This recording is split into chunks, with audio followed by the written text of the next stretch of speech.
Boa noite, pessoal. Bem-vindos a mais um Pod Contras, diretamente aqui de São Paulo, Avenida Paulista, 8 da noite. Hoje eu, Luiz Felipe, e aqui meu grande amigo e colega aqui de bancada, André Zilar. A gente vai bater um papo bem legal com o advogado, doutor Lucas Fraca, que é do Instituto de Defesa do Consumidor, especialista em direito de tutela coletiva, e vai ajudar bastante a gente a falar de direitos do consumidor, direito digital, e aí qualquer dúvida e bagunça aí que tem aí nessa área. Então, passar aqui um pouquinho para o nosso colega de bancada aqui, André. Hoje sem cigarro. Mas a tosse continua, viu? Firme e forte. Boa noite, minha gente. Mais um episódio aqui do Pods e Contras. Pod Contras. Você inventa aí. Um dos recados iniciais que a gente já esqueceu, o arroba. Os nossos arrobas, né? Qual que é o seu mesmo, doutor Luiz? Prof.luizoliveira.ofc. Isso. E o meu no Instagram você me acha no Dré, sem acento, que Instagram não tem acento, _ Zelar. E aí, vamos dar o último recado aqui inicial para nossa produtora não bater na gente. Se inscrevam no nosso canal, curtam o nosso canal, compartilhem, façam fotos, pode colocar nos seus blogs à vontade, só lembre de marcar a gente e fiquem à vontade que logo logo a gente vai inaugurar o nosso @podcontras também aí para poder curtir a nossa grande logo e nossa arte aqui de Dr. Zilar, que também foi o criador aqui. Isso, se você tem crítica, pode deixar embaixo aí. Se também tiver mão de obra gratuita, nós estamos contratando. Pra você que é ilustrador, brincadeira, abraço pra galera da Quanta aí. E nós temos uma estreia no episódio de hoje, antes da gente chegar no nosso... Mas o nosso convidado já pode dar um salve aqui, hein? Você quer apresentar o nosso convidado? A gente tá meio desorganizado. Eu já apresentei, já falei. Já apresentou? Já. Então... Agora... Então vamos mostrar a nossa canequinha aqui hoje. Canequinha. Vai no close aqui, ô Belchior. Aqui, ó. Ó, no 360, ó. Buy now. Brincadeira, a gente vai pôr pra vender na lojinha em breve, hein? Hoje tá estreando a canequinha. Doutor, aprovada a canequinha? Aprovado, Zilar. Quais são as implicações? Vamos começar do assunto mais importante pra política, pro cenário. Implicações dessa caneca. Brincadeira, vamos lá. Bom, hoje o assunto é direito do consumidor, basicamente, direitos difusos. E digital, né? Digital, que muita gente não tem ideia, que é o famoso eu aceito. Exato. E aí, a gente deveria aceitar, não deveria aceitar? Acho que é uma pergunta boa, porque isso é uma coisa do dia a dia pra quem tá assistindo na internet. Sempre que você entra num site... Agora tem os cookies, agora eles falam que tem os cookies. Eu sempre dou que eu aceito cookies, nunca ganhei um. Uma tristeza. Essa é uma piada de TI. Abraço pro nosso querido amigo Luciano e pro Renato. Mas e aí, a gente deveria aceitar essa parada? Deveria ler? É uma coisa padrão? Boa noite, Zilar. Boa noite, Luiz Felipe. É uma honra estar aqui, um prazer aceitar o convite. Em relação aos cookies, essa questão de direito digital, nós temos aquilo que é padrão, né? Você não tem a opção de não aceitar. Tipo contrato de locação, né? Exatamente. As cláusulas que estão ali são aquelas cláusulas. Ou você aceita ou você não tem a funcionalidade. Isso é aquilo que nós chamamos tecnicamente no direito consumidor de um contrato de adesão, em que o consumidor ele não discute aquelas cláusulas. Então ele aceita. Mas em qualquer problema que ele possa ter... aquele contrato ele sempre deve ser interpretado, ele sempre deve ser analisado de maneira pró-consumidor. Então, quando você lê aquele termo e marca aquela caixinha, li e aceito todas as condições, concordo que li... Sua alma será nossa. Exatamente, que não tenho direito a arrependimento, enfim... aqueles termos eles não prevalecem, porque em qualquer problema que você tiver com uma empresa, com um fornecedor de produtos ou serviços, aquele contrato ele vai ser interpretado de acordo com a vontade do consumidor. Ou seja, vai verificar o que o consumidor queria qual era a finalidade do contrato, qual era o desejo do consumidor, e se aquele contrato, então, aqueles cookies, aquele termo de aceitação, aquela política de privacidade, ela se adequa, ela se adapta àquela finalidade que ambas as partes queriam, senão aquilo vai ser interpretado sempre e favoravelmente ao consumidor. A gente sempre tem que lembrar que numa relação de consumo, o consumidor é a parte mais fraca da relação. Então, tudo ali é favorável ao consumidor. Ele é a parte mais fraca porque ele tem conhecimento técnico reduzido, ele tem conhecimento de seus direitos reduzidos, às vezes, economicamente... Às vezes não, né? A maioria, quase sempre. Ele não tem suficiência econômica para duelar com grandes empresas, e o fornecedor, geralmente, ele tem o know-how de tudo, né? Ele tem os grandes meios de produção, os capitais para produzir os seus produtos, o conhecimento específico daquilo que faz, o que não faz, dos riscos. Departamento jurídico. Exatamente. E aí é por isso, então, que sempre o consumidor ele vai... Para equilibrar a relação de consumo, e a finalidade de prevalecer sempre o consumidor é tangenciar, é equilibrar a relação de consumo. Tá. Agora, uma pergunta mais cabeluda. E se eu cismar que eu não topo com aquilo ali, mas eu quero usar? Tipo, sei lá, Netflix, por exemplo, né? Eles têm volta e meia os termos lá, a Amazon. Aí eles prometem. Olha, eu juro pra você que nós não vamos usar os seus dados. Tá tudo em secreto, não vou vender pra ninguém. Só que tem um detalhe, assim, sem citar nomes, porque aí eu tô do outro lado, né? Eu dei baixa na minha OAB este ano, graças a Deus, eu não sou mais um advogado, gente, papai, desculpa. Mas eu sou publicitário, e assim, dentro do, vamos falar assim, do mundo mais etéreo, das lendas urbanas, que não são tão lendas, existem aquelas listas de informações que não deveriam ser comercializadas.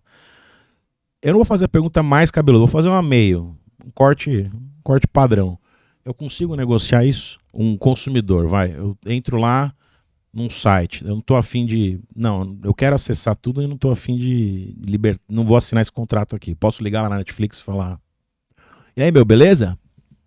Então, o consumidor tem o direito de ligar, né? De questionar, de pedir esclarecimentos, de pedir que a sua informação ela seja clara e adequada.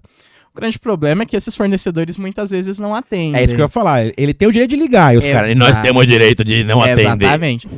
O que não corresponde à verdade. Porque uma vez que você coloca no mercado de consumo o produto, você tem o direito de ofertar. E aí, se a gente parte para a análise do Código de Defesa do Consumidor, que é o sistema de proteção e da tutela coletiva, ele tem que proporcionar meios de que aquele serviço respeite toda a política, todo o sistema de proteção e defesa do consumidor. Então, evidentemente, se o consumidor verifica algo que não está de acordo, ele tem o direito de se insurgir, ele tem o direito de questionar, ele tem o direito de exigir que aquele contrato fique adequado. Como muitas vezes isso não acontece, é o que caracteriza o supercontrato ou o contrato de adesão, que é aquele contrato, como eu disse, que a gente não discute, que a gente só aceita, a gente se submete àquela vontade.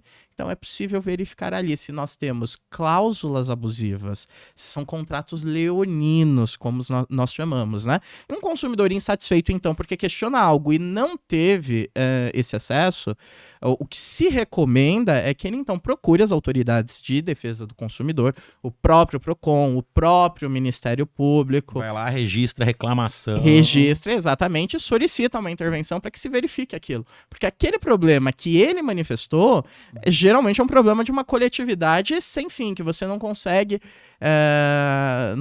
Vira multa pros caras? Vira multa administrativa. Dependendo da violação de direito, vira processo. Suspensão de atividade, indenização. Quando nós falamos do direito do consumidor, a gente sempre fala em algo mais amplo, não é o consumidor individual. Nós estamos falando de toda uma coletividade, porque todos nós consumimos, todos nós, mesmo sem sair de casa, nós estamos consumindo na TV aberta, um informe publicitário, né? Uma criança que vai ao supermercado e está comprando um pacote de biscoito, por exemplo. Putz, agora você já entrou, vamos aí, a gente tem que entrar nessa agora. Eu vou ter que pegar essa, desculpa, eu tô sequestrando, mas... Ah, não, essa daí eu vou fazer, porque eu cheguei a ver uma matéria da BBC que parecia... Eu adoro a BBC, acho muito legal o material dos caras, a BBC Brasil falando vídeo antigo sobre aqueles produtos que saíram, agora desde que a gente teve a crise econômica, você sabe onde eu vou chegar. E aí, como é que funciona? Eu sei que pode, mas assim, qual que é a tua opinião profissional e a tua opinião pessoal como consumidor no alimento, pasta láctea, sabor leite condensado? Como é que é o outro? Elementos lácteos. Elementos né? lácteos. Meu, é assim, Não é leite condensado. alimento lácteo flavorizado tipo queijo parmesão. É tipo, É a sobra da é o seu primo de 4º grau querendo entrar no teu casamento, entendeu? Como é que faz isso? Exatamente. Qual é a tua opinião profissional e pessoal? Então vamos lá. Primeiro a gente precisa entender que esses tipos de produto, eles são direcionados especificamente para confundir o consumidor. Porque muitas vezes eles não Só são... aí você já se distanciou da BBC, que passou um pano incrível.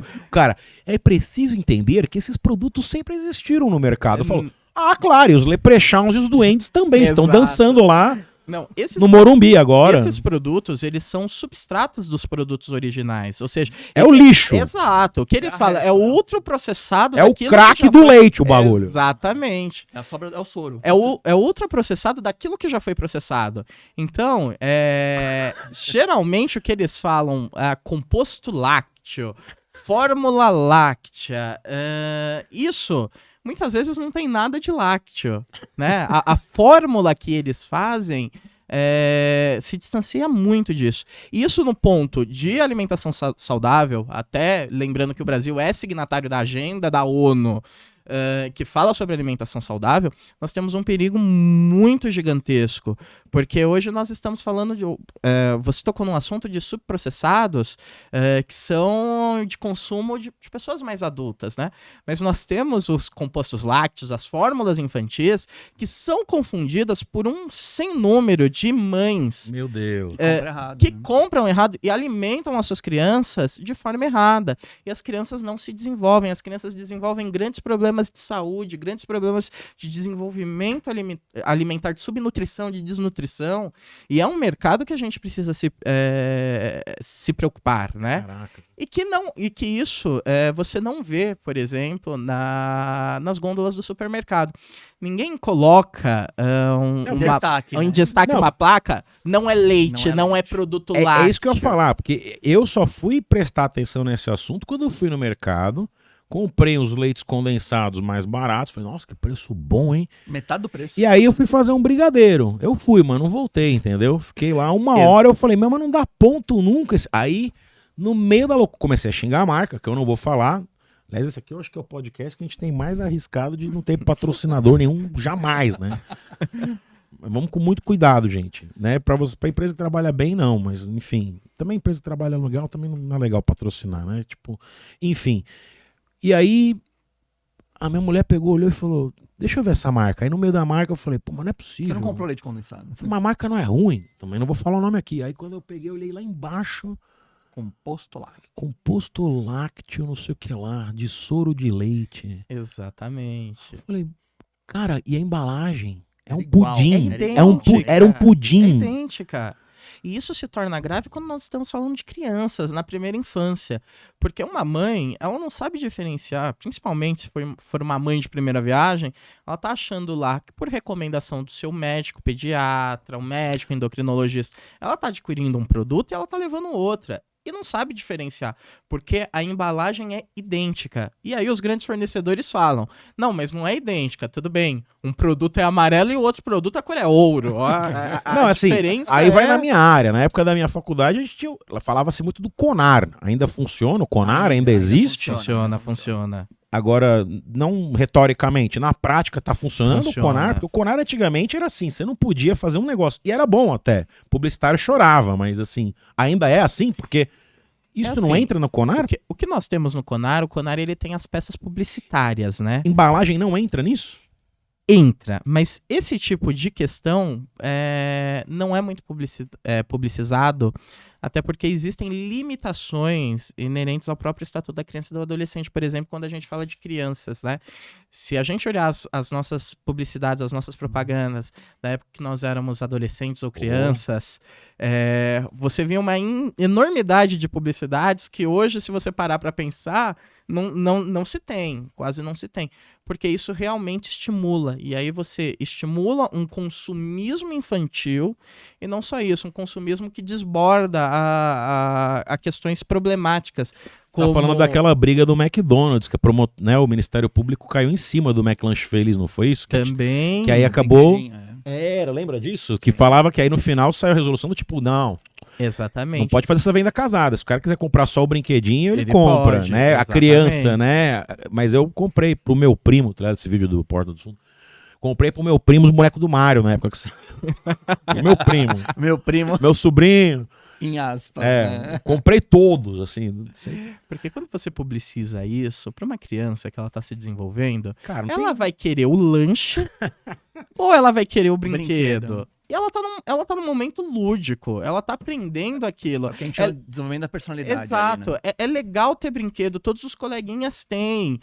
Você acha que a criança tá preocupada com o valor nutricional, que ela vai olhar lá no final da capa do lanche, da embalagem do lanche, e vai ver quantos quilos 1000 calorias, quanto Eu percentual... acabei de falar que eu não consegui ler o negócio. Eu fui ler depois que o brigadeiro virou um patê que não virava nada. Exatamente. E aí você acaba induzindo a criança, porque você não lança também um brinquedo, você lança uma coleção. Aí é o meu lado. É evil. Eu lembro da época, hoje tá menos, mas que a gente ia no cinema, né? Era o lançamento do filme. Depois a gente passava no McDonald's e tinha os brinquedos personagens do filme. Cara, era muito né? apelativo, né? Só que era assim, você não queria só um personagem, você queria todos, né? Então, ou você comprava vários lanches e naquela época não se vendia o brinquedo separado, Sem o você tinha lanche. que comprar. Tinha que comprar o lanche. Você tinha que comprar o lanche. É por isso que eu fiquei gordo. Não, Exatamente. brincadeira. E aí você. Não é. Eu fiquei gordo. Agora faz aquela borra cara, assim, né? Eu comecei a comer muito por causa dos lanches dos brinquedos. Eu me chamo André e sim, eu sou um viciado em hambúrguer. Já estou no 12º passo. E eu estou colecionando a 8ª geração de Pokémons. Parem com esse negócio, vai matar. Pois é. Só que isso é o exemplo mais clássico, né? Mas nós temos outros exemplos. E aí, se a gente fala de um ponto de vista mais de direitos humanitários, direitos de primeira infância, já fugindo um pouquinho dos direitos do consumidor, eles se interrelacionam, mas é um outro ramo com uma outra profundidade do direito. A gente está falando aí de inúmeros problemas infantis, problemas de desenvolvimento de crianças que são negligenciados agora e depois isso se torna também um problema de saúde pública. O grande problema que a gente tem de imediatismo em negligenciar as coisas, ser a turma do deixa disso e tal, é que o problema não aparenta agora, é grave, mas não aparenta agora, mas ele vai se prolongando por uma série de anos. Vai virar uma parada meio Erin Brockovich, sabe o que eu tô falando? Sei sim, exato. Você não viu esse filme? Vai ver, rapaz. Vale a pena. Vale mesmo. Julia Roberts não é só uma linda mulher. Não, eles também não viram esse filme. Eles também. A gente é velho pra cacete, mano. Deve ter um monte de moleque falando assim, meu, esse cara aí tava na época que escreveram a Bíblia. Mas assim, cara, eu tenho 1000 perguntas, mas deixa o Luiz fazer uma, que senão eu vou sequestrar. Luiz, você tem alguma pergunta pra fazer pro nosso querido convidado? Porque você entendeu que eu daqui a pouco tô já... Não, mas o objetivo é esse, não ser tão juridiquês. Não, mas você tem umas cabeludas jurídicas pro pessoal também entender um pouco, porque você tem essa vivência toda de ações aí grandes e tal. Eu, perguntando você que tá nessa área de direitos coletivos, a questão de aproveitar esse gancho da questão do composto lá. A gente também viu o X costela que não tinha costela, no centro lá tem o pão de queijo que não tem queijo. A internet que não entrega internet. Melhorou agora.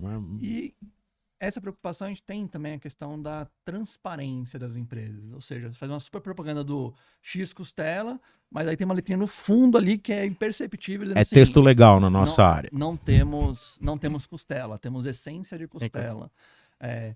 E isso gerou, inclusive, acho que a atuação do coletivo acabou sendo mais efetiva que o judiciário, né? Ou do próprio CONAR. Qual que é a visão que vocês têm quando pega um caso desse, assim, que às vezes vocês veem uma situação do X costela sem costela, X picanha sem picanha, ou pão de queijo sem o queijo? Primeiro que nós temos aí uma clara quebra do dever informacional. O fornecedor tem um dever de prestar informação clara e adequada, né? Isso é uma quebra de um dever, principalmente. Depois você tem aquilo que nós chamamos de publicidade enganosa, publicidade abusiva. Você oferece produtos que não são condizentes com aquilo que o consumidor espera. Se eu vou comprar um produto que tem carne de picanha, carne de costela, um produto que vem queijo cheddar. Cara, as tretas dos alimentos veganos, que volta e meia os caras anunciam que é vegano e alguém vai lá e descobre que tem os bagulho que não é vegano. Exato. Isso quebra uma legítima expectativa que eu, consumidor, eu tenho. Então, isso desequilibra. Eu tenho uma cláusula muito abusiva nesse contrato de consumo, e aqui desmistificando, porque o pessoal acha que nós só temos um contrato de consumo quando eu tenho um papel escrito com o título contrato e várias regras lá do que se pode fazer, do que não se pode. Mas não. Simples ato de eu consumir algo, de eu comprar um lanche, de eu lhe pagar para isso, é um contrato de consumo. Então eu tenho expectativa. E quando eu não faço isso, o fornecedor, ele quebra a justa expectativa. Ah, mas não, tá lá no texto legal, tá nas letras pequenas. A informação tem que ser clara e adequada. Não sou eu, consumidor, que tenho que interpretar o que você está dizendo, fornecedor.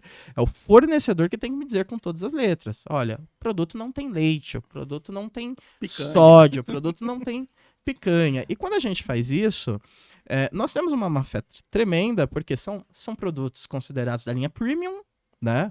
Ou de qualquer outra linha superior aos produtos comuns, geralmente para um público mais específico, um público, muitas vezes, com poder aquisitivo muito melhor, então são produtos caros, que você está consumindo por aquilo e que você não está pagando, né?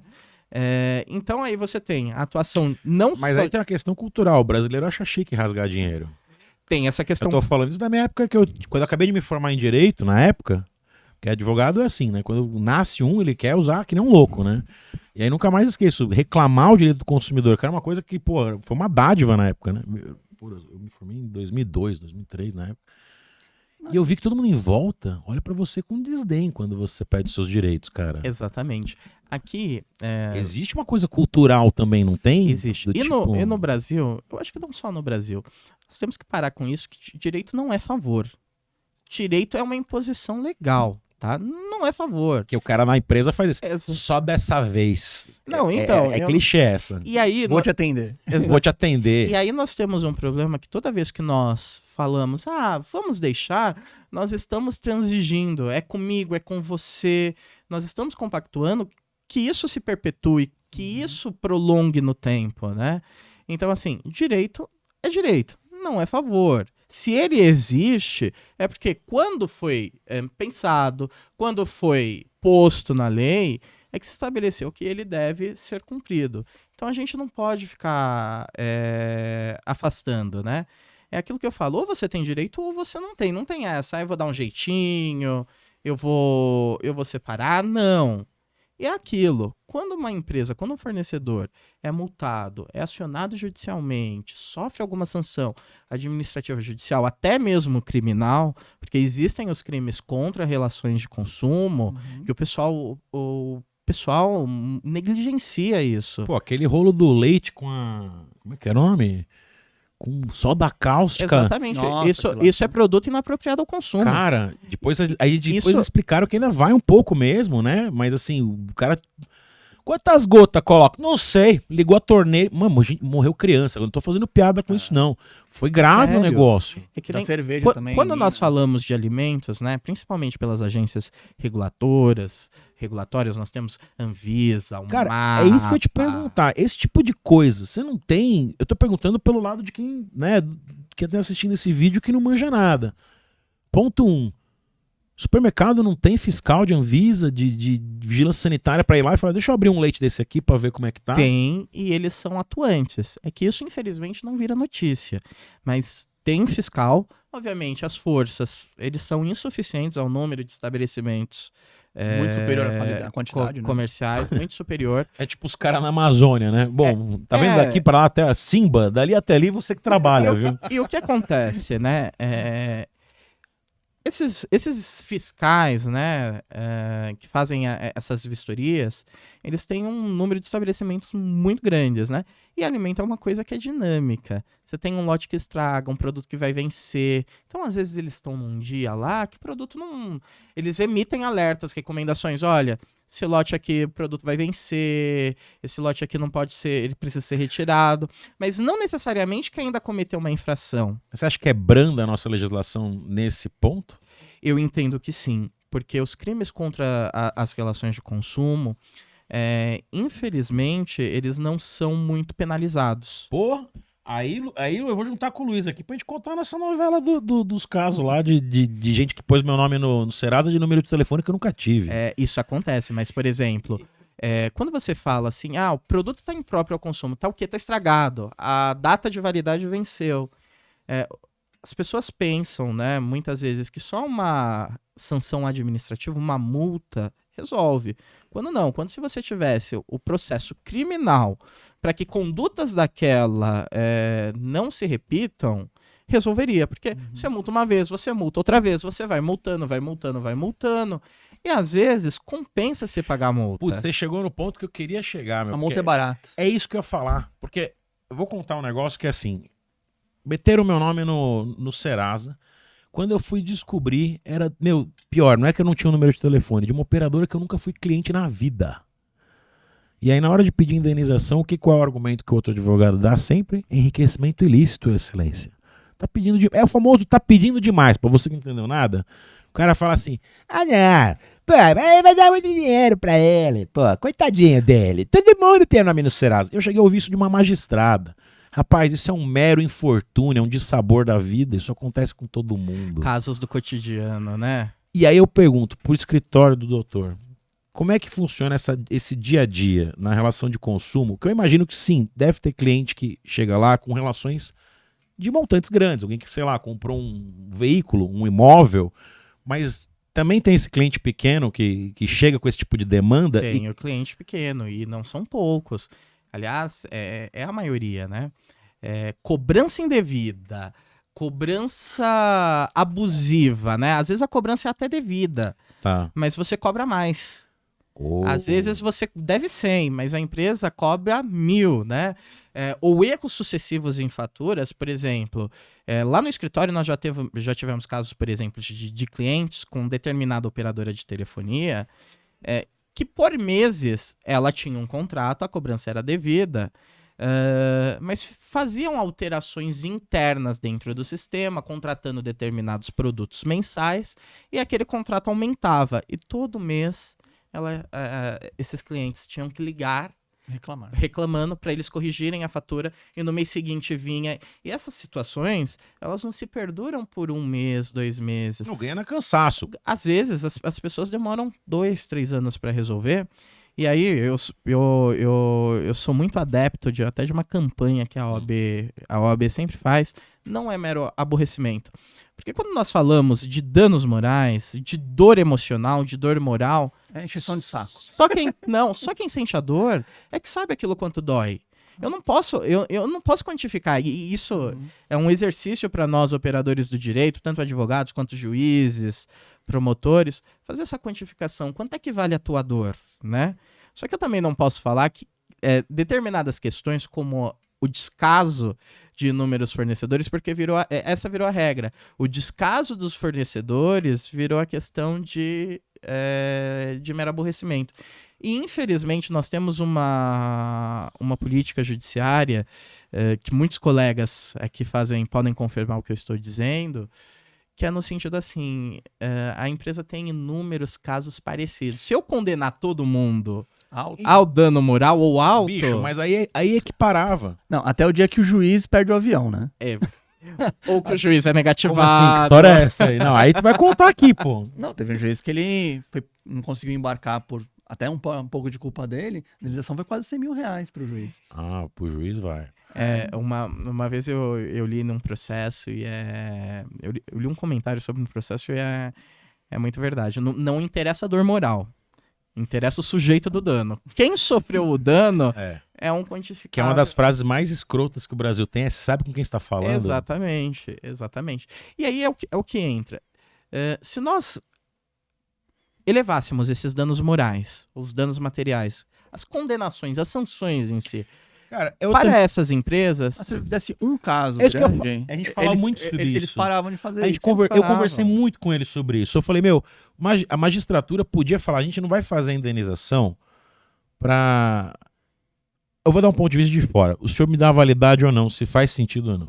Se o cara falasse, a gente vai pegar o caso aleatório, ó. Caso de gente que teve problema com, sei lá, internet. Eu vou pegar um processo aqui aleatório. Eu vou subir a indenização agora para 2,5 milhões de reais. Vai sair no jornal. E vou deixar claro agora para a empresa que é assim até mudar. A conta não fecha mais, não é isso, doutor? Porque o cara pega... Vamos lá, vocês estão ligados de um negócio? Para você que é novo, o senhor lembra daquele caso do hacker que roubou 1 centavo de cada conta bancária? Exatamente, no final do dia... Ficou milionário, lembra disso? Na década de 80, né? Isso, nos primeiros hackers. As empresas fazem isso na prática. O cara vai e rouba R$1 da fatura de todo mundo no telefone. Só que ele tem 80 milhões de clientes. São 80 milhões de reais. Só aquele realzinho que ele roubou. E aí ele vai pra justiça e as indenizações assim, 2 conto, 3 conto. E tem 100 dessas. Saiu 300 mil reais. E ele ganhou 1 milhão. 80 milhões. Exato. E isso também parte muito da gente, porque às vezes a gente vê a nossa fatura, um exemplo, é 100, veio 100 reais e 1 centavo. Nós não reclamamos porque nós achamos que é muito cansativo, é muito problemático, é muito burocrático. Tem o lance dos dias de internet, não é isso? Se cair a internet, você pode ligar lá e falar, olha, dia tal, não teve sinal aqui em casa, não vou pagar esses dias não. Isso procede? Isso procede. Tem regulação da Anatel, do órgão responsável pela fiscalização. Se ultrapassarem os dias que é admitido em resolução, que existem um limite também, não é sempre. Então, ultrapassou aquele limite, a empresa já deveria automaticamente fazer isso. Entendeu? Ela tem que fazer isso. Se ela não faz, o consumidor tem todo o direito. E se ela, sim, negar esse pedido, o consumidor tem todo o direito de recorrer aos órgãos administrativos e aos órgãos judiciais para fazer valer o direito. Nessas questões que elas são, eu diria, coletivas, que é um problema muito grande, eu vejo que, assim, um determinado juiz, ao ver que na sua comarca, na sua vara, determinado assunto está se multiplicando, deveria informar os legitimados, que são associações de consumidores, PROCONs, o próprio Ministério Público, para fazer as ações coletivas, ou que nos Estados Unidos são chamadas de class actions, para que esse dano seja tratado coletivamente. Aí pega. Exatamente. Porque quando nós falamos de uma indenização coletiva, de dano moral coletivo, fixado para os direitos difusos, quando nós falamos, além dessa indenização de dano coletivo, em dano moral individual, num processo já terminado, que o lesado ele só vai precisar pegar a sentença e falar, eu também fui lesado, eu quero ser ressarcido... Aí o negócio pega. Exato, aí as pessoas emendam, as empresas emendam as suas posturas, elas corrigem internamente, né? É um sonho impúbero nosso pensar que com o valor da indenização em 2, 3, 4, 5 mil reais que as empresas são condenadas, que elas vão ser capazes de por si só se autorregular, de corrigir os seus... Não, o mercado se regula, né? Exatamente. Não é capaz. Às vezes nós temos casos no judiciário que o juiz defere uma liminar, que é uma decisão provisória, mandando alguma obrigação para parar de fazer algum ato lesivo ou não.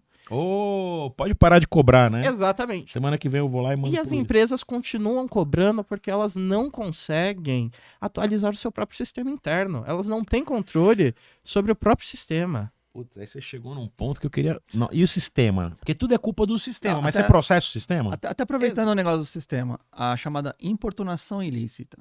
Eu tinha uma moça que trabalhava no prédio, por exemplo. Ela tem um financiamento com um banco. Ela nunca atrasou. Há um ano, ela veio me perguntar, há um ano, 3 dias antes do vencimento do boleto, ligam para ela de manhã, tarde, noite, atende, cai, às vezes fala, assim, olha, a senhora tem uma conta que vai vencer dia 13.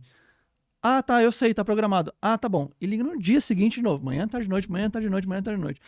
A ajuda que eu lembro, a gente mandou um e-mail pro banco e falou assim, olha, ela quer no seminário de LGPD primeiro. Quantas vezes estão ligando pra ela? Assim, responde o banco assim, ó, não vamos mais ligar. Vamos só mandar um SMS agora. Blim, blim, blim, blim, blim, blim, blim, blim, blim, blim, blim, blim. Não, até que ela disse que melhorou bastante. Manda um SMS só com o código de barras. Mas até hoje eles não deram para ela os números de ligações que ela sofreu. Porque eles já têm esse medo da importunação. Exatamente, o que é errado, né? Porque se a gente partir do pressuposto que o próprio fornecedor te liga tantas vezes por dia, obviamente ele sabe quando isso é registrado em sistema, ele sabe quantas vezes ele te ligou. E isso, mais do que ser a importunação ilícita, eu dou um nome como ele é, isso é assédio. Isso é assédio. Instituições financeiras, fornecedores, quando você firma um contrato de crédito e o consumidor é inadimplente, Aí pode ligar. você pode cobrar, mas também não é qualquer cobrança, é uma cobrança dentro de um limite legal, razoável, consciente, equilibrada, você não vai expor. Sábado à noite não pode, então. Sábado à noite não. À Domingo noite, de manhã não pode no horário também. do repouso também não. Mas você pode fazer isso de uma maneira muito equilibrada. O problema é que as instituições financeiras, elas pressionam o consumidor de uma tal maneira que às vezes eles acabam cedendo. E aí, se a gente fala num contexto atual, pós-pandemia, a economia arrefeceu, de superendividamento, as pessoas perderam os seus empregos. Às vezes as pessoas elas não estão endividadas porque elas querem. E aí nós temos que partir, quebrar esse conceito de que quando as pessoas recorrem ao crédito, elas não recorrem ao crédito porque quer. Ninguém contrai um empréstimo com taxas de juros altíssimo porque, Poxa, hoje eu vou comprar um guarda-chuva, Exatamente, né? que R$1.000. Que belo dia para pegar R$1.000 em 40 parcelas que se tornam 90 mil no final dessas Exato. 40 parcelas. Putz. E aí? Mas aí você falou agora dos juros, que o Brasil tem um dos mais altos do mundo. O mais alto do mundo. É o mais alto do alto. mundo? Hoje tá. É o mais alto Né? do mundo. Pra você que é religioso, o crime de usura, que é tipo bombante. Dá pra reclamar não é crime com que te o faz banco, feliz. você falar um pouquinho? Porque tem também as taxas. Tem vezes que o cara é tão sacana, meu, que é assim, o juro já é absurdo. E aí tem as taxas mágicas no meio do caminho. Taxa de cadastro, por exemplo. Taxa de cadastro. Nós sempre temos que analisar caso a caso nesse caso, tá?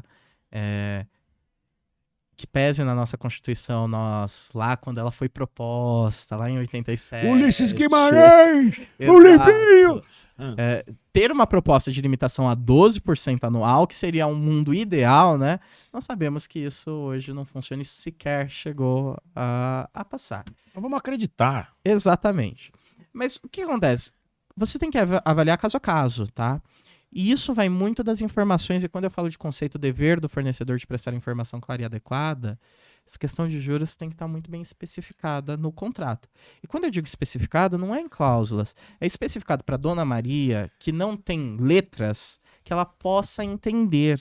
É especificado para o seu José, que não é contabilista, ele possa entender quanto ele está pegando de empréstimo, quanto ele vai pagar cada parcela, o que isso representa de juros. Quanto que é o total, né? Quanto é o total, quando ele começa a pagar os juros e quando ele termina, quando ele começa a pagar o empréstimo, quando ele termina, porque ninguém explica que quando você... Juro composto, é isso que eu ia falar. Exato. As pessoas não sabem o que é juro composto, E bicho. aí, você pega, e ninguém te explica que quando você contrai um empréstimo, um financiamento, enfim, qualquer modalidade de crédito, você começa pagando os juros primeiro, para depois você pagar o principal. Uhum. Ninguém te explica isso, né? Então, às vezes, você acha que você fez uma adimplêmento, né? Você pagou o contrato, mais da metade do contrato. Não, na verdade, você só pagou os juros. Você ainda vai começar a pagar o seu empréstimo. Ninguém te explica. E aí nós temos um problema, que aí entra a parte jurídica, que é complicado. Às vezes tem contrato que tem um anatocismo, que é juros sobre juros, é juros compostos. O que é vedado? É juros remuneratórios sobre juros remuneratórios. E o que não se pode. Então, isso deveria ter uma fiscalização muito maior do próprio Banco Central, do próprio governo. Porque quem acaba, muitas vezes, sendo vítima destes tipos de empréstimos são mais idosos, mais aposentados. Pô, bicho, que eu vi de peça publicitária durante uma época entrando pra pegar o consignado, Exatamente. que ele vai receber a aposentadoria dele E já. geralmente, este crédito, ele é um crédito... ele é um crédito que ele é possível, sabe? Você não tem risco de inadimplência no consignado porque ele fica na sua folha de pagamento. Sim, já Ou pegou seja, na... Exato. Antes de você receber, o Já é banco já descontado. recebeu Já dele, recebeu. né? E aí nós temos um problema. E agora, o que nós temos do plano, nessa questão, já que nós entramos no consignado, o governo, ultimamente, principalmente no final do ano passado, ele editou algumas leis, alguns decretos, enfim, que regulamenta a chamada reserva de margem consignável, a RMC. Era 30%, não era? Isso, que sobe para 5%, que é um cartão de crédito consignado. Como é que é isso aí? Eu não tô sabendo. Então, gente. vamos explicar. Se você ganha 1.000, você pode fazer empréstimo de 350. O que acontece? Você tem o consignado tradicional, que você tem o limite de 30%, que você ganha 1.000, você faz um empréstimo de Não, 350. explica pra Dona Maria ali, a gente vai ouvir, mas explica porque ela não vai... Dona Maria, presta atenção, chama sua mãe, chama sua avó, chama aquele seu tio que tá pensando nas ideias mirabolantes de como torrar o dinheiro dele. Ouve isso aqui, por favor. Perfeito. Hoje nós temos no mercado o empréstimo consignado, em que as pessoas, os beneficiários de aposentadoria, pensionistas, do INSS, eles podem consignar, eles podem limitar os seus rendimentos, a sua pensão, o seu salário, até 30% de desconto para pegar um empréstimo, um determinado valor. Então você pega uma margem, às vezes, muito elevada e vai descontando mensalmente até 30%. Só que chega uma hora que o aposentado pegou todo o crédito, não tem mais dinheiro e precisa de mais dinheiro. Porque às vezes a aposentadoria ela não acompanha a inflação, os gastos nessa faixa etária que aumentam com plano de saúde, com medicação, enfim, com os cuidados da melhor idade. E aí eles inventaram o chamado cartão de crédito consignado. O que acontece? Eles te dão um crédito, que é um crédito na modalidade saque, é como se fosse um cartão de crédito. Mas eles não falam que é um cartão de crédito e eles nem te dão o plastiquinho do cartão de crédito. Porque o que a gente conhece como cartão de crédito? Vem um cartão plástico, você coloca numa maquininha, digita a sua senha. Às vezes você aproxima e você efetua. Não, hoje eles nem enviam. Só que se você olhar o seu contrato de cartão de crédito, você tem um limite disponível para saque em dinheiro, que você paga juros, é como se fosse um empréstimo, né? Juros maiores. Juros maiores que o rotativo. O que o cartão de crédito consignado ele faz? Você já esgotou a sua margem de empréstimo consignado, então eles te dão mais 5%. Aí eles fazem esse empréstimo, na modalidade eles fazem um cartão, não te enviam o plástico, e sacam o valor deste cartão. Só que aí o que acontece? Eles nunca mandam uma fatura no total para você pagar, você paga o mínimo. Ou seja, você entra no rotativo para sempre. É uma dívida que não tem fim, que isso só vai acabar quando a pessoa, infelizmente, morrer. Porque todo mês você vai pagando o mínimo. E aí... Os herdeiros vão pagar o inventário. vai Exatamente, continuar pagando, isso vai entrando. Então, no mês seguinte, quando você pagar de novo, você não está pagando parte da dívida, você está pagando nova dívida, que aumentou por conta daqueles juros do rotativo, que é muito maior. E aí, quando a pessoa vai entender que as instituições financeiras, principalmente o correspondente bancário, não explica, é que a pessoa foi lá querendo contratar um consignado. Mas como ela já tinha vários consignados, não tinha mais margem não para tem mais consignar margem. nada, É um empréstimo normal. aí eles fizeram um empréstimo em cartão de crédito na modalidade saque, ou seja, como se você passou lá o seu cartão de crédito na maquininha do banco, pegou o dinheiro, ninguém te falou isso e eles não te mandam uma fatura. Eles te prometem, não, você vai pagar R$300 por mês. Por quê? R$300 é o pagamento mínimo. Pô, mas isso não é recusa injusta do credor? Não, Porque é maquiado, mas isso é maquiado. Porque eu lembro que você tinha como colocar em mora, não é isso? O credor também, se ele tem recusa injusta de você pagar? Exatamente. Só que aí nós temos que... Eu não tô recusando, eu só... É um João sem braço, é um John no arm. Só que aí nós temos... Tô te dando um benefício. Nós temos que pensar assim. Eu, como advogado, faria isso. Talvez você faria isso. Mas a dona Maria, com seus 80 anos, que Não sabe nem falar recebe isso que você um falou. salário mínimo, ela não entende. Ela pegou lá o dinheiro porque ela estava precisando para comprar o remédio para ela. Ela não pegou. É aquilo que eu falo. A gente parte de um pressuposto muito equivocado que as pessoas se É endividam necessidade. por necessidade, não é porque elas Eu querem. sei, é desespero. É desespero, entendeu? E aí, às vezes, e aí quem atira a primeira pedra que fala, mas tá vendo? Deu passo maior que a perna, fez dívida porque quis. E na verdade não é assim. E às vezes as pessoas vão lá E vão enganadas. e vão né? enganados, porque eles falam, não, é empréstimo consignado, fica tranquilo, do jeitinho que o senhor, que a senhora conhece. E não sabe. E aí elas pagam anos, a dívida nunca tem fim. E aí que elas recorrem a um advogado porque elas acham que já pagaram a dívida e a dívida não tem fim. Quando você tá vendo, ela só tá pagando juros de rotativo, juros de rotativo, juros de rotativo. E assim, a proposta legislativa que se pensou com o cartão de crédito consignado, o cartão benefício Só consignado... aprovou em que gestão? Isso foi aprovado na gestão do governo Bolsonaro, tá? Quando a gente pensa que isso veio, não, vai ajudar porque vai dar mais 5%, não. Dos piores produtos de crédito, eu acho todos Mais caro. eu acho todos os produtos ruins, esse com certeza ganha. Esse foi o que os bancos ficaram até sem graça? Mais ou menos. Foi esse? Esse mesmo. E no final passou. Claro que passou. Esse mesmo. E aí você tem muita discussão hoje no judiciário de todo o país a respeito desse contrato, que as pessoas são enganadas. Cara, é pra roubar a aposentadoria Pri- dos outros, na prática. Principalmente quando você fecha um correspondente bancário. Correspondente bancário tá ali para bater meta Não te muitas explica vezes. nada, né? Não te explica nada, você assina. E aí, ingressando também a questão em direitos digitais, isso facilitou muito.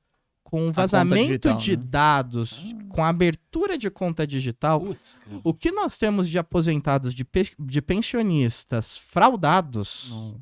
com empréstimos Que ele nunca fez na que ele vida. nunca fez e que o banco contesta e fala que o empréstimo é legítimo. A pessoa pegou R$10 de empréstimo, dividiu em 84 vezes e é um empréstimo legítimo, né? Porque hoje, com essas contas digitais, você coloca uma selfie e o banco não verifica se você é você. Nós já tivemos casos no escritório de que abriram-se contas, pegaram mais de 30 empréstimos parcelados em 84 vezes com uma selfie com uma imagem tirada do Google. Pegaram uma foto, uma pessoa fazendo selfie no Google e colocaram lá. Agora vai você abrir uma conta pra ver se você consegue Exato. abrir você E aí, e o pior, ainda juntaram, né? Porque quando você processa, você coloca os dados, o Eles RG, juntaram como prova o essa documento da pessoa. E eles juntaram como prova pra falar que... a selfie. Não, aqui, olha, contratou. E se você contrasta o documento de identidade da pessoa com a selfie que eles juntaram, são pessoas completamente distintas. Caramba. Não é nem parecido. Não é nem parecido. Às vezes a pessoa é alta, ali é baixo, é mais gordinha, a pessoa é magra, é mais idosa, ele tá mais jovem, né? E isso tudo facilitou com esse acesso ao crédito, que você super endivida as pessoas. Porque o problema de facilitar muito o acesso ao crédito não é uma política consciente de você ajudar uma pessoa a resolver os seus problemas. É que chega uma hora que ela fica super endividada. Ela não paga nada. Ela trava. Ela trava. E aí Seria o próprio, falência. E aí o próprio sistema dela. entra em colapso, né? Exato. O próprio sistema entra em colapso. Ela não tem. Chega uma hora que tá tão consignado que cai o dinheiro só para pagar as dívidas. Ela não tem como Viver. Não, né? tipo, eu lembro Viver. do Ciro falando muito sobre isso, de tipo, massa de consumidor travado no Brasil, ele falando, bicho, a gente tem um monte de gente que não consome mais nada, por causa de dívida ridícula, de baixo valor. Exatamente. E é uma coisa que nós temos, e olha, você quando tá com problema, você tá sentindo que você vai ter problema financeiro, você não vai conseguir pagar nada. Você não consegue renegociar sua dívida. Você liga lá, eles não renegociam o contrato. Quer dizer, você tem que ficar insolvente, você tem que ficar devedor por um tempo. Pra daí solucionar. Ou seja, você privilegia aquela pessoa que só depois de um tempo ela teve um problema para solucionar, do que aquela pessoa também que já tá sentindo que vai ter problemas, só que não, você prefere tirar ela do mercado financeiro para renegociar, e o problema dessa renegociação, por mais que a lei proíba essas listas negras, a gente sabe que existe. E essa pessoa ela fica excluída para sempre do sistema bancário. do mercado de consumo. Ela não consegue crédito mais para nada, ela não consegue um cartão de crédito. Teve o saldão, não teve, de renegociação Teve. de dívidas? Aí Saldão você me foi bem explicou isso aí, nessa parte jurídica. Você falou, ó, na parte jurídica pode, mas eles marcam você e aí você Exato. morreu pro banco. Aí as empresas falam, não, essa lista não existe. Imagina, nós não temos isso. Mas a pessoa não consegue empréstimo. Ela não consegue um cartão de crédito de R$100. Eu vou dar um dado pra vocês, vocês vão ficar chocados. Se você pegar hoje 50 mil reais no banco, esse pagamento tá falando em 80 parcelas, vamos fazer menos, 40 parcelinhas. A média para você pagar isso com os juros que a gente tem, 250 mil. Mais ou menos isso. Num juros normal, no empréstimo normal. De cartão de crédito. Se você pegar esse mesmo valor no banco português, no cartão de crédito, 10 mil euros. Mais ou menos 50 mil reais. Beleza. Você vai pagar no final 51 mil euros. 51.300, alguma coisa. Um amigo meu simulou isso no aplicativo dele que tem conta lá em Portugal. Eu falei assim, você tá brincando? Não, porque os juros aqui anual é tipo 3%. Chegou um ponto que vale a pena o cara pegar o dinheiro por Lá fora, no Lá exterior. fora. E aí, Aqui é tão absurdo. Não, mas aí o os juros. mercado se regula. Bora fazer. Que Não, aí o mercado se protege, que aqui é proibido fazer empréstimo estrangeiro. não É pode evasão de fazer. divisa, hein? Exatamente. É evasão de divisa, hein? Não pode, hein? E aí, você tem um grande problema, porque quando a gente fala de empréstimo, a pessoa nunca calcula os juros que ela vai dever. Por que elas fazem parcelas longas? Porque elas calculam o valor da parcela que Ela cabe no consegue bolso. pagar, Que cabe no bolso. Às vezes chegam clientes pra gente e o nosso lado humano fala, mas meu Deus, 84 parcelas, ela não calculou quanto isso vai dar no final? Só que ela calculou quanto cabe no bolso. Porque se ela pegasse 300 reais menos por mês, parcela, ela não ia conseguir pagar. Putz, cara, aí você tá falando um negócio que me bateu muito sobre o português, né? Tipo, quando eu era moleque, eu lembro do português que tinha padaria. Era uma biboquinha. Aí passa 20 anos, o cara é quase dono de metade do quarteirão, lá em Santos, né? O cara comprou açougueiro. Aí eu perguntei assim, cara, como é que o senhor conseguiu? Ele falou exatamente isso. Ele falou, primeiro, eu não faço conta por mês, eu faço conta por ano. E eu faço conta das prestações e 90% das vezes não vale a pena comprar nada com prestação. A gente não compra prestação, não. Aqui em Só à casa vista. é à vista. Junta o dinheirinho. Ele fala, vocês são malucos, vocês compram uma televisão que custa 1.000 e pagam 3.000. Dá pra levar 3 televisões. Eu vou lá com os 1.000 e ainda saio pagando 800, porque eu vou lá e falo, é à vista, no cacau. E isso é cultural. Infelizmente, é. Dentro da tua área, existe alguma iniciativa, algum colega, o AB tem alguma iniciativa nesse sentido de educação financeira para as pessoas? Tem algum lugar para alguém acessar que tá vendo esse vídeo? Porque a gente só falou de drama e problema e desgraça. Tem solução. Agora Vamos tentar achar os remédios, né? Vamos falar de coisa Então, boa, sim. Só segurar então, aproveitar que já faltando quase 10 minutinhos pra gente terminar. Já? Nessa sua linha, pra gente ter uma esperança na vida. 3 prós e 3 contras de essa educação financeira, esse direito do consumidor. O que você vê de pró e 3 contras e esses contras, o que pode melhorar? Olha, o que nós podemos melhorar em direito do consumidor, tutela coletiva de forma geral, e aí os 3 prós, eu acho que assim, educação e conscientização é sempre, porque isso é muito defasado, isso é muito negligenciado por todo mundo. Todo mundo dá pouca importância. E a gente tá aí no dia a dia, a gente consome sem perceber. A gente é consumidor de tudo, até que indiretamente, né?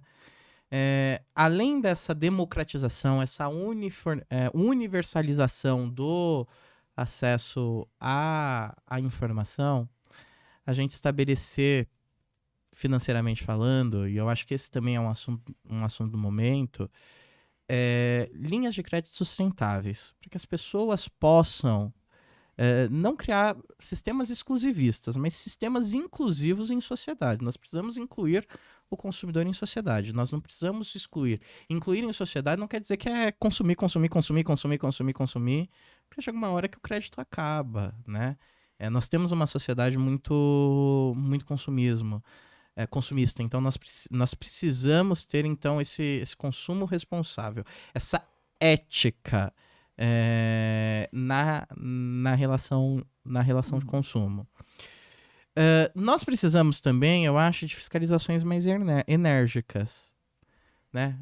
Órgãos que fiscalizem, mas com mais altivez, com mais empenho, ser colocado à disposição. Eu sei que quando a gente fala de serviço público, nós sempre somos desfalcados de servidores, enfim, por inúmeras questões, mas eu acho que isso é um ponto de importância. O direito do consumidor é um direito constitucional, é um direito fundamental, é um direito humano fundamental. Então, se a gente pegar tudo isso com essa globalização, com esse acesso universal, a gente pode falar de 3 prós, de todo esse contexto, que o acesso ao consumidor ele foi universal, ele foi democratizado. Hoje ele não encontra mais fronteiras econômicas, porque você pode adquirir algo aqui em São Paulo, você pode adquirir, não estou nem falando no plano internacional que é possível, mas eu posso adquirir aqui em São Paulo algo do Nordeste, algo do Sul, algo do Centro-Oeste, Fruta, qualquer época do ano. fruta qualquer época do ano, artesanato, produtos culturais. Então, eu tenho a universalização. Mas a Shine não pode, né? Não pode pedir a Shine, não, né? Não, aí estão Aí tá taxando, querendo me ferrar, né? né, companheiro? Aí estão taxando, né? Quer me ferrar, companheiro. E além de tudo isso, né, nós temos a questão de vários meios colocados isso com essa universalização, vários meios colocados à disposição do consumidor. Hoje ele não fica mais restrito no mercado de consumo, muito deficiente que seria a sua região. A gente pensa aqui nas grandes cosmópolitas, nos grandes centros, mas às vezes a gente esquece os centros, principalmente norte, nordeste, que o comércio é mais regional, né? Contra, se nós podemos citar três, essa questão da invasão de privacidade com essa globalização dos direitos do consumidor. Agora, hoje tudo é digital. Hoje tudo você precisa de uma selfie, hoje tudo você precisa de fazer um cadastro, né? Você quer ver um exemplo besta? Às vezes nós vamos em alguma feira, em algum lugar que tem stands. Ganha um brinde aqui. Mas para ganhar o brinde, você tem que fazer o cadastro, você tem que baixar o aplicativo, Olha esse QR Code. você tem que tirar uma foto, você tem que marcar a empresa, tal, para você ganhar o brinde, um chaveiro. Aí você preencheu o formulário com seu nome, seu CPF, sua data de nascimento, seu e-mail, seu endereço. E a gente sabe que isso é para fazer uma pesquisa compulsória de mercado, uma pesquisa informacional, qual é o público-alvo. E às vezes isso pode ser até vendido. Quem garante que não é vendido? A empresa diz que não. Mas aí você se cadastrou nisso, mas você começa a receber informes, peças publicitárias. Um exemplo clássico, você procura no Google, cadeira. Aí tem cadeira no Facebook, cadeira no Instagram, cadeira no TikTok, você vê vídeo de cadeira, né? Pô, você pode falar, só falando já começa. Exatamente. Eu fiz esse teste. Uma vez vi um vídeo no YouTube, o cara falando, faz um teste pra você ver se eles não abrem o microfone do seu telefone de vez em quando. Você quer ver uma coisa muito absurda? Muito absurda. Você tá fazendo um inventário, e nesse inventário, a pessoa falecida, ela era titular de um jazigo. Tá. E eu mencionei por WhatsApp com a escrevente, fiz um cartório, olha, faltou na escritura mencionar o jazigo, né? Me apareceu vários cemitérios me oferecendo. Eu acho isso mórbido, um absurdo. Hoje teve um comercial na TV aí de um... Nossa, eu não vou nem comentar aqui, deixa pra lá, vai. Não, me ofereceram vários. Premium, standard, preço tal, área nobre, área privilegiada, né? Área privilegiada. Exato. Com vista pra raiz da figueira que tá no meio do... Exato. Nós temos também... Manda um ar-condicionado, é uma boa, hein? Exato, acontece. Né? Você tá morto, mas não precisa morrer de calor, ligue pra nós. E aí nós temos também essa questão das fraudes, como nós falamos, porque já que tudo é cadastro, já que tudo tá disponível ali, você tem fraude. E assim, os meios para fraudar, hoje você não tem segurança informacional. Putz, aí isso é complicado, meu. Eu fico pensando se uma saída não seria ter a legislação para criar algo na linha do NFT, da certificação digital. Exato. Então, assim, eu tenho um perfil, cada aceito que eu colocar, tá a minha tag lá. Pode fazer o que você quiser, fofo, porque agora tá lá no sistema tagueado. Você vendeu para alguém? Pegou. Exato. Você passou para alguém? Pegou. Tinha que ter alguma parada nesse nível, cara. Exato, porque hoje tudo é muito vago. E aí você tem os problemas, porque é isso, você tem o vazamento de dados, e o pessoal acha, vazou os dados, então vamos comunicar que os dados vazaram. Isso não é o suficiente. Mero de sabor, pô. Isso não, isso... É só um dissabor, é só um né? dissabor. Desgraçado que fez o telefone da Oi, eu nunca fui cliente dessa bagaça. E aí você tem problemas inúmeros. Às vezes a pessoa faz um telefone e usa o teu CPF para cometer inúmeros crimes. Sim. Aí está sendo você investigado no Pix, contas falsas. Sim. E aí você perdura num processo criminal por 2, 3 anos, tendo que provar a tua inocência. E aí é um mero de sabor. E uma novela das 8 em potencial. Exatamente, é um mero de sabor. Gente, quem nunca foi processado criminalmente, assim, é um mero de sabor.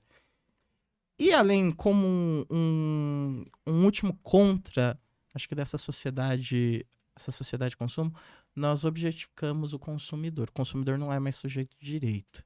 Ele só importa enquanto ele está consumindo. Eu não sou mais humano com o consumidor. Então, dane-se o consumidor. Está consumindo muito bem. Parou de consumir? Muito que não. E o consumidor é muitas vezes visto, tratado como um problema. Ah, ele tá reclamando muito. Às vezes ele tá pedindo o direito dele. Às vezes ele tá pedindo, não me perturbe. Não me ligue. A pobre da porteira, da importunação. Exatamente. E às vezes as pessoas acham que não, tá tudo certo. Isso é um grande problema, né?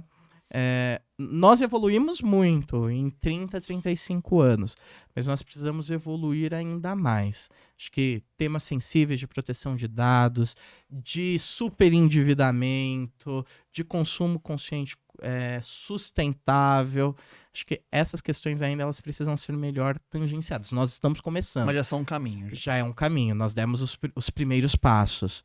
Agora a gente precisa progredir ainda mais. Isso passa não só por questão da legislação, mas isso passa por uma participação social de todas. É aquilo que eu faço. É que eu falo, não é favor, é direito. Quando nós entendermos isso, então as coisas vão caminhar, vão progredir. Bom, pessoal, a gente quer agradecer muito a presença do Dr. Lucas, pela grande palestra, quase esclarecimento aqui para o nosso dia a dia. A gente espera que vocês tenham gostado. Não esqueçam de se inscrever, curtir, compartilhar. Dr. Lucas, quer divulgar sua rede social? Opa, quero sim. Se você tiver interesse, conhecer mais dicas, questões do dia a dia do direito do consumidor, da tutela coletiva de consumo, o meu Instagram é @lfracca, Fracca, italiano, Fraccia. Segue lá, em todas as redes é esse, Lfracca, não tem erro, você me acha no Instagram, no Facebook, e lá é um espaço muito criativo, muito, muito plural, para a gente discutir questões de direito, questões do dia a dia, e que você vai se tornar, então, um consumidor consciente, um consumidor cidadão. O que eu gosto de dizer muito, pessoal, é que exercer a cidadania é a defesa do consumidor, ou o inverso também, que fica até melhor, a defesa do consumidor é o exercício da cidadania. E eu sempre, quando estou no tribunal e tenho a oportunidade de defesa do consumidor, eu começo sempre, porque defender o consumidor é exercer a cidadania. Nós somos consumidores cidadãos. É isto que nós temos que pensar. Quando a Constituição colocou os direitos do consumidor como um direito humano fundamental, uma garantia do Estado, e falou, Estado você tem que proteger, nós passamos de ser meramente um agente de compra para ser sujeito de direito. E eu acho que é essa a interpretação que nós temos que ter. Muito obrigado, doutor. Olha, foi sensacional, um prazer. Então, ó, de novo de São Paulo, Avenida Paulista, para todo o nosso Brasil. Pode Contras. Até semana que vem. Até logo. A minha cabeça comando